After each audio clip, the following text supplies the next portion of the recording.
Почитуван председател на Бизнес конфедерацијата на Македонија, господин Миле Бошков, почитуван заменик шеф на делегацијата на Европската унија во Република Северна Македонија, господин Джулијан Васало, почитуван координатор на Меѓународната организација на трудот во Република Северна Македонија, господин Емил Крстановски, почитувани представници членки на Бизнес конфедерацијата, почитувани представници на медиумите, почитувани присутни.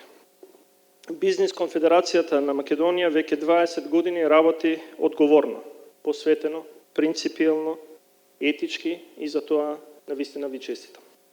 Нека ви е честит јубилејот и се надевам дека нашата соработка и постојано отворен диалог ќе продолжи и заедно преку партнерски однос ќе бидеме во функција на бизнисот и на работниците. Затоа што добрите економски параметри се пресликуваат позитивно на целото општество и допираат до секој еден граѓанин или граѓанка. Условите за водење на бизнис се веројатно најважни за секој еден инвеститор, стопанственик, предприемач. И токму тоа е она зашто ние како влада се залагаме.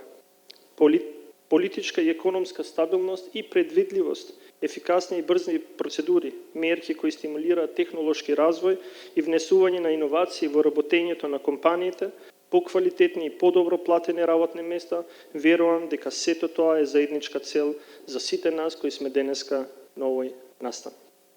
За да можеме да ги постигнеме овие цели, потребни се партнери од доверба. Токму таков партнер е Бизнес конфедерацијата на Македонија, кои професионално и правилно ги артикулираат барањата на компаниите и систематски темелно предлагаат решенија за решавање на сите проблеми, за надминување на сите предизвици, се со цел креирање на подржувачко и охрабрувачко бизнис обкружување кој ќе носи раст и развој на нашите компании. Преку Законот за финансиска подршка на инвестиции ги подржуваме сите производни фирми. Во моментов, во портфолието кое го води мојот кабинет, имаме околу 350 активни договори. Со моето доаѓање на оваа позиција во 2020 година за прв пат и покрај COVID кризата имаме 100% исплата на државната помош кон нашите компании, што ја потврдува нашата посветеност кон нив и нашата намера да ги подржуваме. Истото ќе го направиме и оваа година. За нас е важно компаниите да знаат дека имаат партнер и во време полно предизвици како што се овие две последни години. Треба да гледаме заедно напред, во пост-ковид периодот и да видиме како можеме да извлечеме поуки, научени лекции, но и да ја искористиме нашата конкурентска предност, а тоа е nearshoring или приближување на ланците за снабдување поблиску до големите компании. Ова е една од научените лекции во ковид периодот, кога далечните ланци за снабдување беа недостапни.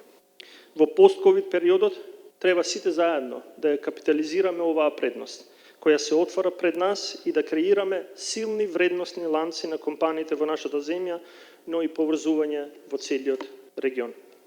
Преку стимулирање на инвестициите на пазарот на Западен Балкан, ќе креираме отпорен и стабилен регионален пазар.